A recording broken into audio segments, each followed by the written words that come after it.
حبیب صاحب، یہ جو خط اتنا ڈسکس ہو رہا ہے عمران خان صاحب کا، ابھی تک منظر عام پر نہیں آیا، بڑا پراسرار ہے، لکھا کس نے ہوگا یہ خط؟ کیا عمران خان صاحب کو اجازت ہے کہ وہ جیل سے خط لکھ سکیں؟ ویسے تو وہ پہلے بھی آرٹیکل لکھتے رہے ہیں مختلف دیکھیے، اس سے پہلے یعنی اگر آپ تاریخ اٹھا کے دیکھیں تو جیلوں میں سے بہت سارے لوگوں نے خطوط لکھے ہیں۔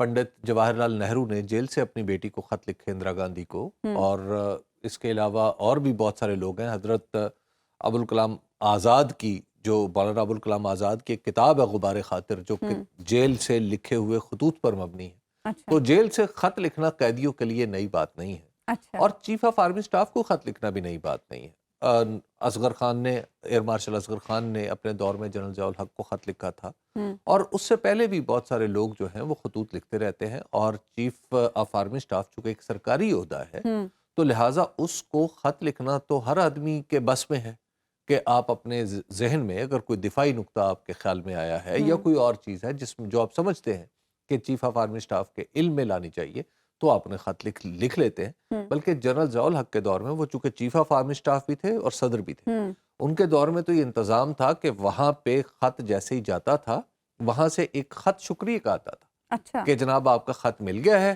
صدر مملکت کو یہ مناسب وقت پہ پیش کر دیا جائے گا چیف آف آرمی سٹاف کو، اور وہ جب اس پہ غور کریں گے تو پھر آپ کو اس کا جواب دیا جائے گا۔ لیکن یہاں سے تو حبیب صاحب آ گیا ہے کہ خط ابھی ملا ہی نہیں ہے، پہنچا ہی نہیں ہے۔ یہ ایک تو یہ ہے کہ اس تردید میں یہ جو آپ ذرائع سے تردید ہے، میں نے آپ کو عرض کیا نا کہ میں دوسروں کے ذرائع پہ بھروسہ نہیں کرتا۔ اچھا، ایک تو یہ اس کی وجہ ہے، اور اس پرٹیکولر تردید میں ایک خاص بات ہے۔ وہ کیا؟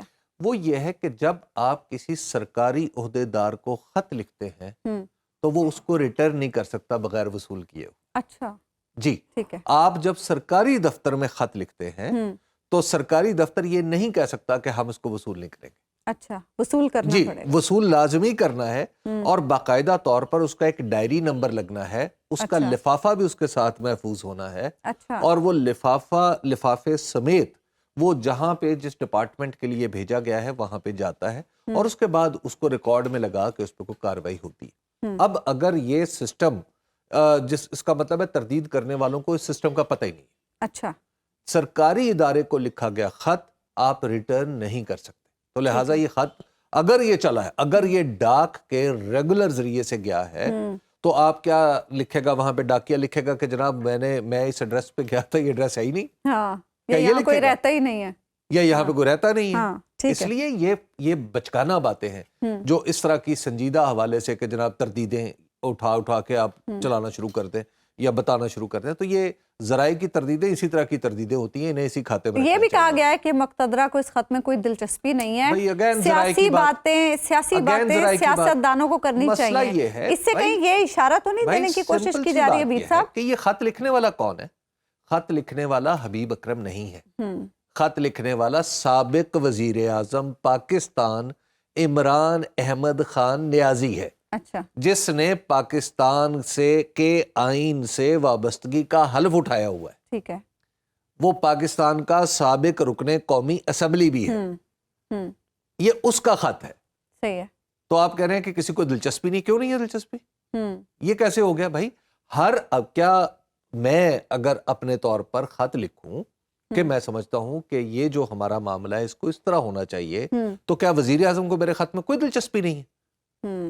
یا میں اگر چیف آف آرمی سٹاف کو خط لکھوں کہ جناب علی میرے خیال میں یہ معاملات اس طرح ہیں، تو کیا چیف آف آرمی سٹاف کو مجھ سے کوئی دلچسپی نہیں؟ چیف آف آرمی سٹاف کو تو اس پاکستان کے ہر شخص سے دلچسپی، اور پاکستان کے ہر شخص کو ان سے دلچسپی۔ یہ کون سی بات ہے کہ دلچسپی نہیں ہے، دلچسپی نہیں ہے؟ یہ تردیدیں کرنے والوں کو نہ، اول تو میں نہیں سمجھتا کہ تردیدیں ہیں۔ اچھا، آپ ذرائع کی خبر یہ مجھے خود ہی لگ رہا ہے کہ کسی نے ٹیبل بیٹھ کے، ہمارے دفتروں میں کہی جاتی تھی اخبارات میں کہ ٹیبل سٹوری، یہ اس طرح کے بعض لوگ جو ہیں وہ ٹیبل سٹوریاں بنا کے اپنی طرف سے چھاپ چھوپ دیتے ہیں۔ تو لہٰذا یہ اس تردید کے اندر اتنے تضادات ہیں کہ میں اس کو سرکاری مان ہی نہیں سکتا۔ اچھا حبیب صاحب، آج کور کمانڈرز کانفرنس کا بھی اعلامیہ آیا ہے جس میں زیادہ جو گفتگو کی گئی ہے وہ کشمیر کے معاملے کے حوالے سے، کشمیر پر ہے، کل یوم کشمیر بھی ہے، اور پاکستان کی جو افواج دہشت گردی کے خلاف جنگ لڑ رہی ہیں اس پہ شدت سے اس کو مزید آگے بڑھانے کا عزم کا اظہار ہے، اور اس میں بس سب سے اچھی بات یہ ہے کہ آج کی پریس ریلیز میں ان لوگوں کے لیے کچھ نہیں ہے جو ہر فوج کی پریس ریلیز میں سیاست ڈھونڈتے. اچھا. اور آج اس پریس ریلیز میں ہمارے اپنے مسائل کا احاطہ ہے, جہاں جہاں ہماری مسلح فوج انگیج ہے اور جو ان کے فیوچر کے پلان ہیں, جو ظاہر ہے وہ سارے تو نہیں کھل کے سامنے آتے, لیکن جہاں جہاں ہمارے کنسرنز ہیں وہ کھل کے سامنے آ گئے. تو لہٰذا یہ کہنا کہ اس میں اچھی بات یہ ہے کہ آج اس میں کوئی سیاسی خبر نہیں ہے. اچھا ٹھیک ہے. اچھا حبیب صاحب, ججز 5 ججز اسلام آباد ہائی کورٹ کے, انہوں نے ایک بار پھر سے سینیورٹی کے معاملے کو اٹھایا ہے اور اب کی بار انہوں نے ریپریزنٹیشن بھیجی ہے چیف جسٹس اسلام آباد ہائی کورٹ کو, اور اسی کی ایک کاپی بھیجی گئی ہے chief justice of supreme court کو. وہ جو مسئلہ ہے نا سینیورٹی کا, وہ تو بڑا واضح ہے. اس کی وجہ یہ ہے کہ ابھی جیسے عقیل صاحب بھی بات کر رہے تھے, بیرسٹر عقیل صاحب, وہ سروسز آف پاکستان کو اور جوڈیشری کو بالکل الگ کر ہی نہیں پا رہے تھے. جوڈیشری جو ہے وہ ایسے لوگوں پر مشتمل ہوتی ہے جس میں لوگ درخواستیں نہیں دیتے جا کے, یعنی جو ہائی کورٹ کے اور سپریم کورٹ کے ججز ہیں ان کو لگانے کے لیے درخواستیں نہیں ہوتی, بلکہ ان کی خدمت میں ریکویسٹ کی جاتی ہے کہ آپ تشریف لیں. تو لہٰذا اس وجہ سے جوڈیشری جو ہے وہ مکمل طور پر سروسز آف پاکستان سے الگ ہے. اس کے کچھ رولز اس پہ اپلائی ہوتے ہیں. دوسری بات یہ ہے کہ جو ایک شخص ہے جس نے لاہور ہائی کورٹ کا بول کے حلف اٹھایا ہے, وہ اسلام آباد ہائی کورٹ کا اسے پتہ ہی نہیں تھا.